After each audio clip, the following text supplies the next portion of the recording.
I've got two tape recorders here made by the same company.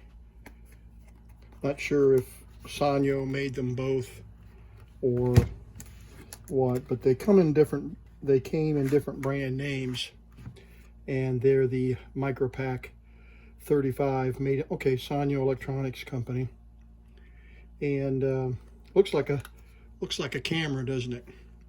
I did a video on this model and some of the repairs that I did on it. So, but it was already in working order, so it wasn't a big deal. The unique thing about this tape recorder is that it is a reel-to-reel, but it uses these unique cartridges. And as you can see, I've got several cartridges here. In fact, one of these is all tangled up. Yeah, you can see here it's tangled up. So I'm going to take this apart, not today, but I'm going to do a separate video on repairing these cartridges for anybody who might be interested. But basically it's just two separate reels. It's not a continuous reel like an 8-track, but it's two separate reels stacked on top of one another. And then they just slide right up inside. You can see the tape heads there on an angle, and they match the angle of the tape. And then there's a drive motor right here. See the drive motor? And that drive motor fits inside this little hole right here.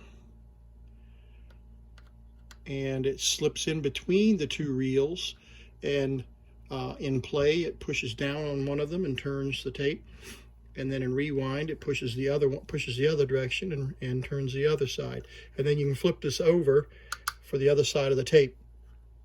There is a tensioner plate at the bottom of the thing, and we'll look in more detail when I do the repair. But a pin comes in here and pushes that tension plate down. You can probably see it in the video there inside the translucent case, or it keeps the spools from spinning freely when they're out of the tape recorder. But when the pin pushes in, it allows the spools to move freely. So we'll spend more time on the spools, but let's just listen to it work here on the tape recorder. You've got rewind, stop, and play. And don't know what condition this tape is in. Let's flip it this way and see if it plays any better. There's rewind. The audio is not working on the Channel Master tape recorder.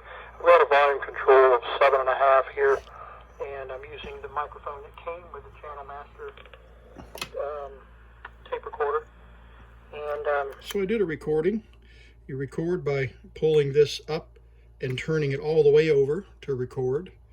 And then the end of the tape has a piece of foil to beep at you and shut the tape recorder off.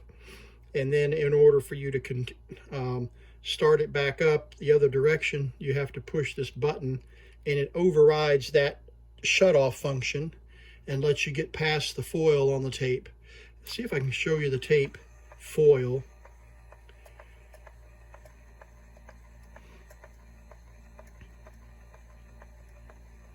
We'll rewind it here.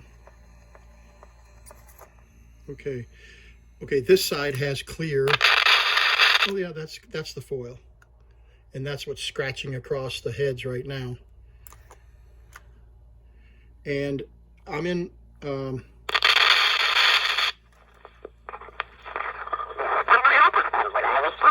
you see the foil is stiff, and so consequently it's not winding properly on the spool, so you have to kind of manually wind this. I think I can do this without breaking the tape. I better rewind. There we go. I'm going to do this manually. But there's the foil, and that comes in contact with the heads, and I think it shorts these two heads together, and then tells the tape recorder to stop. Obviously that function may be working, may not. I'm not sure. I don't know if it's, we'll check that out on the other tape recorder when we get there. Let's see.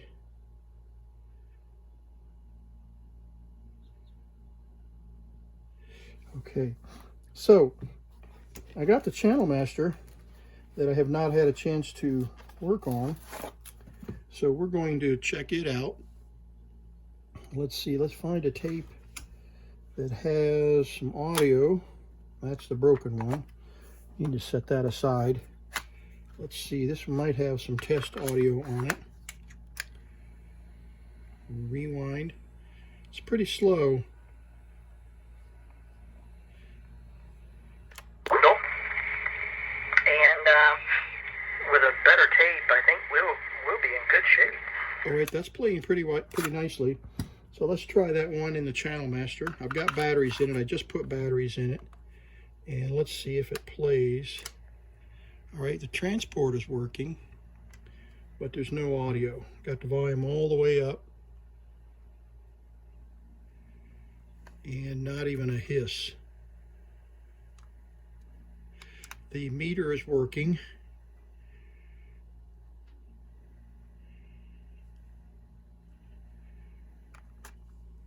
But no audio.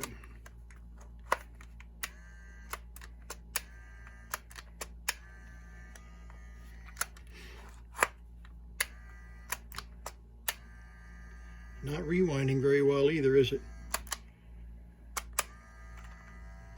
Let's see how that compares to this rewind. Yeah, it's working fine on this one. Okay, so we've got some transport issues on this, and we also have some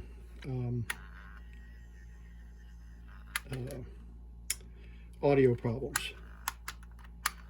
So let's go ahead and take this unit apart on camera so you know how to do it.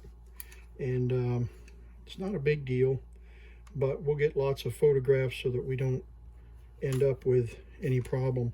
Also, I want you to take a look at the condition of this head. See how rough it is, rusted. Both of them have rust on them, so that's going to have to be buffed out. We'll buff those out and clean them up. Oh yeah, they're just, see the rust under my fingertip. So that needs some cleaning as well. And this little tab right here does something. It says that the white tape control head loaded to the right of recording head, which keeps the tape in position. So I don't know how that keeps the tape in position, but we'll explore that as well. Let's see.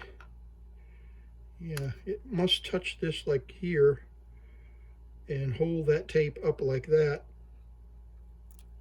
Touches right in here and pushes it up and keeps it in between the two bumps on the guide there. That's what it does. So okay, so let's get this thing open. Some beautiful leather cases. Beautiful.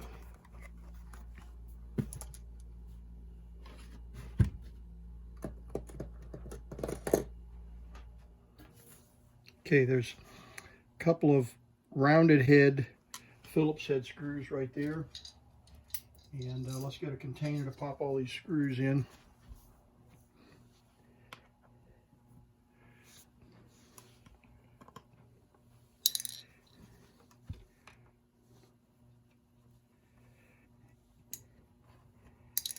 And then there's, inside the battery compartment, we'll open that in a second. There's another rounded head screw right here.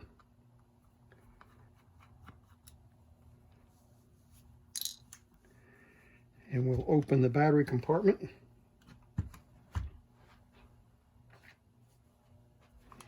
Which, incidentally, there is an external charger connector right here. Apparently, they intended for these to have NiCad batteries. This one says a nickel cadmium battery pack with an AC charger will be available in the future as an extra accessory kit. this jack is for that kit. Now that's the Channel Master, and it doesn't have the big sticker on it, 6546, like this one does. Micro pack. But we'll open this battery pack up. It uses 4 AA batteries.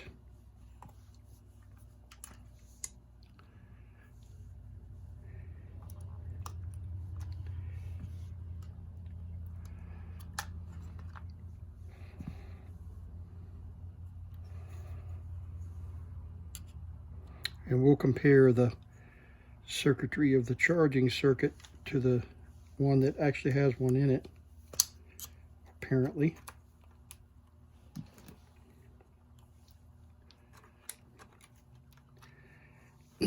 Okay.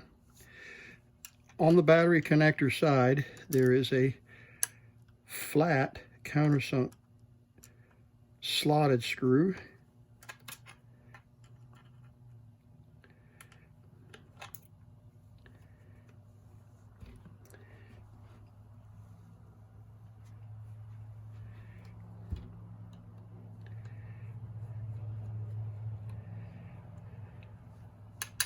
Okay,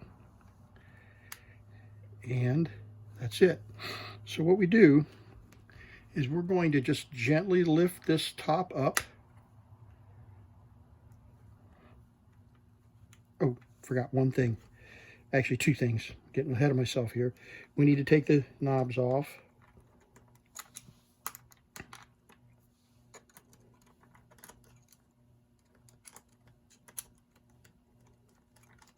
Okay. And the speed control.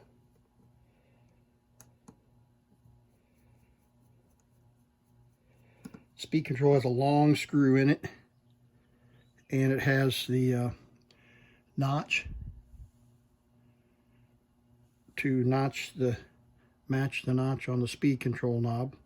So when you put that back together, make sure that you pay attention to this little tick mark and put that up here so it lines up correctly with the speed.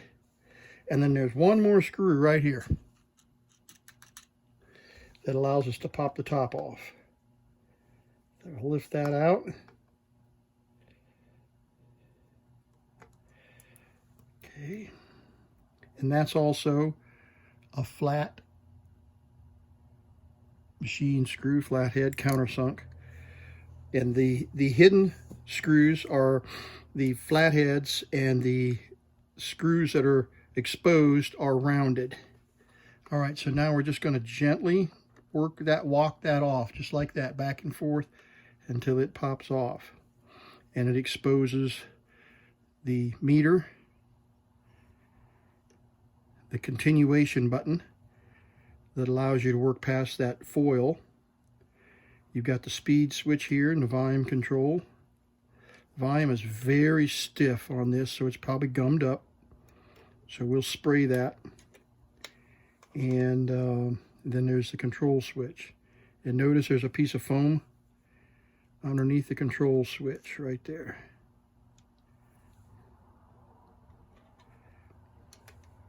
And there's also, okay, one of these has a piece of felt. Just drop that screw. Laying around here, there it is. This one doesn't have it, but I believe this one does. Yeah, it does have a piece of felt underneath the speed control.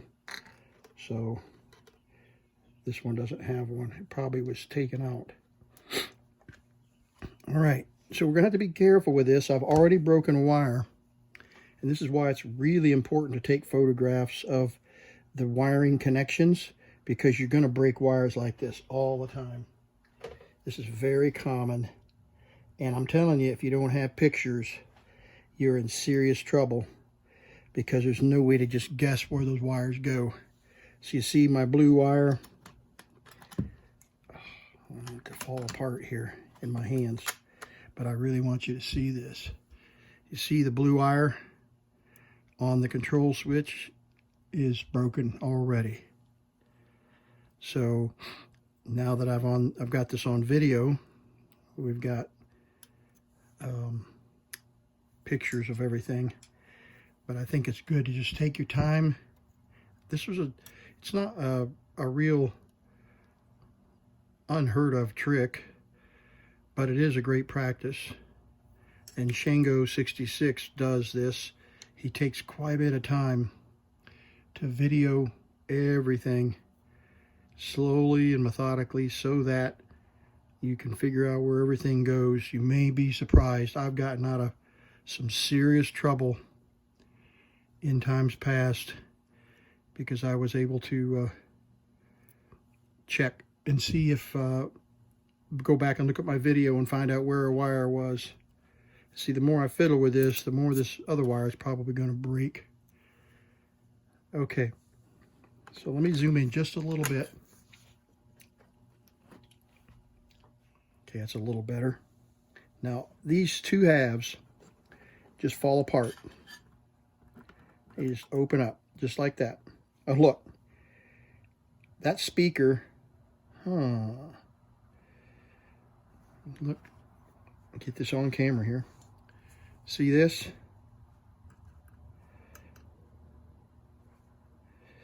I wonder how long that's been broken.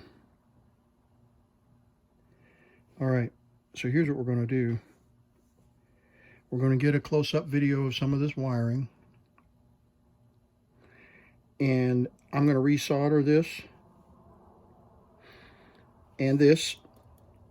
And we're going to put it back together temporarily and see if we have audio.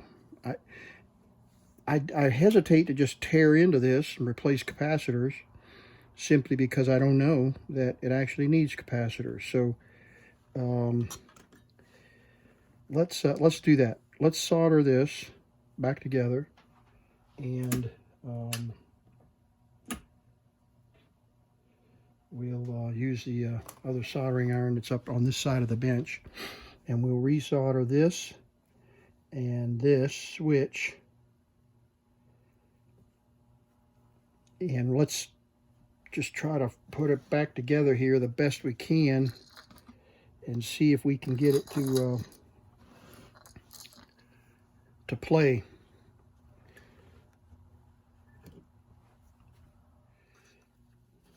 This will work. Yeah, I remember we mentioned the little spring, white springed mechanism right there. When you push this up in, you can see it come in contact and pop it in there. So we're going to try it. We're going to put the batteries in.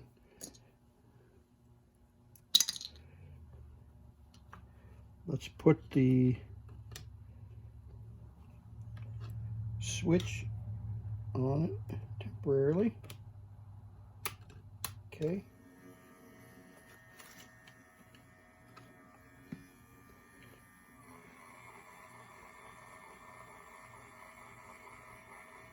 All right, let's try it on play.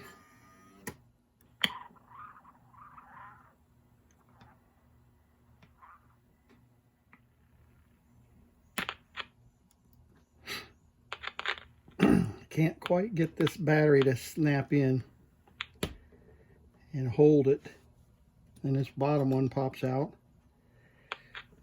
There we go. So what I'm going to have to do is put this back together, because these batteries are not going to stay in here without the case surrounding them.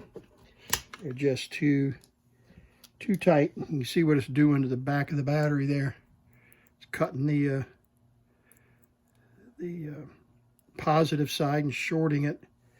So we definitely want to cause problems there. So we need to be careful.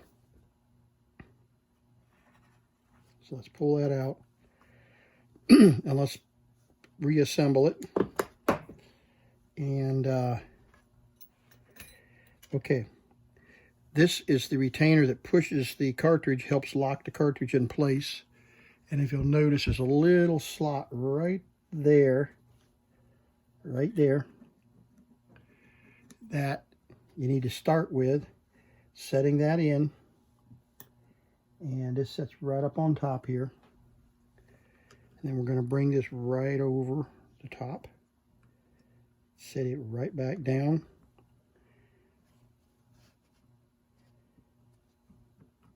And that has a slot that fits over the top of that spring. And then we'll hold this together long enough to put the cap back on the right direction. There we go. And these wires fit right under here, away from the switch. And then we just bring this right back down, just like that.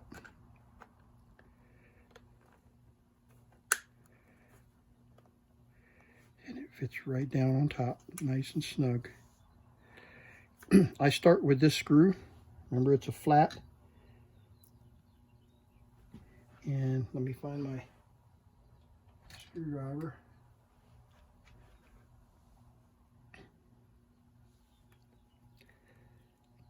And that kind of holds everything together gently until we can get some more screws in. So we'll put this one in next. And that is also a flat, not a rounded. There it is. Okay. Make sure we have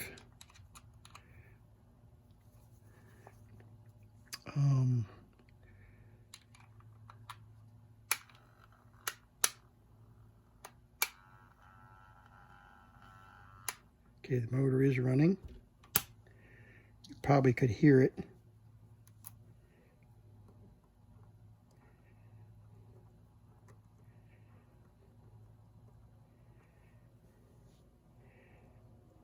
Okay, volume. I'll turn the volume all the way up. Let's slip the speed control back on. Alrighty, let's see what we get here.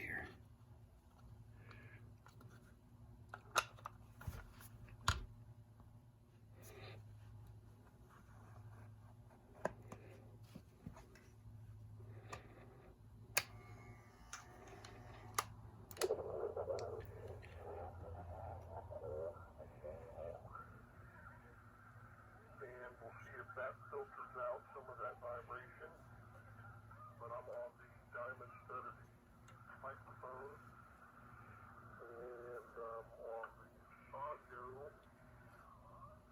what do they call it, James? Micropack 35. Volume is very weak. Micropack 35.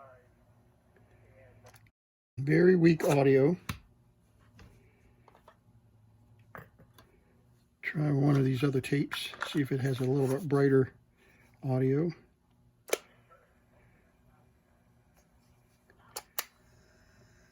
It's definitely working better, isn't it?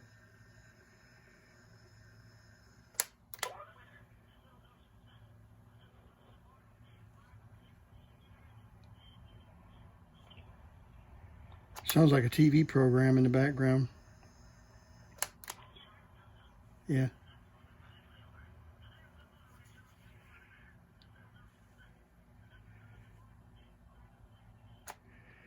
All right, what we'll do is a comparison here with the Sanyo, see if what the audio sounds like on it.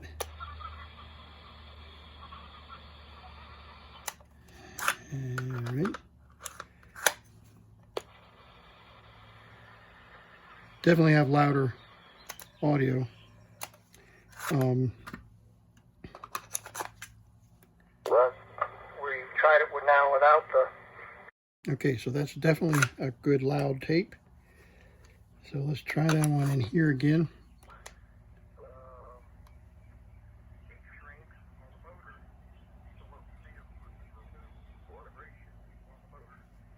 So we still probably have some capacitor problems. If we had transistor problems, we wouldn't have any audio at all, most likely. So And our transport is not working too great. I'm on rewind right now, and you can see it's not rewinding. So let's do some more work. We'll oil the motor. We'll buff these heads down and get them brightened up a little bit and get the rust off of them and the material from the tape. And then we'll try it again. Okay, I got most of the rust on the surface, the tape surface of these heads buffed off. The amber color is on the record head is a normal, that's not rust. And trying to get it to where it'll focus with my hand in there. There we go. So the heads have been polished and cleaned. I oiled the motor and cleaned the spindle motor, the shaft of the motor, and it still got a little bit of a noise, but it's getting better. You can hear the motor. Some of that's coming from the audio on the amplifier. So let's try this tape again and see if we get any better.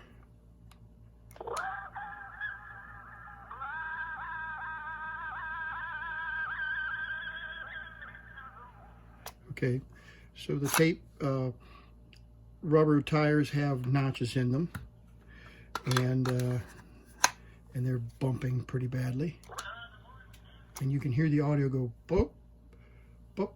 So what happens is the capacitor is leaky, and it'll charge for just a moment and then leak. So that's pretty obvious that we're going to have to tear into this. Let's listen to this one, just so you can hear a comparison.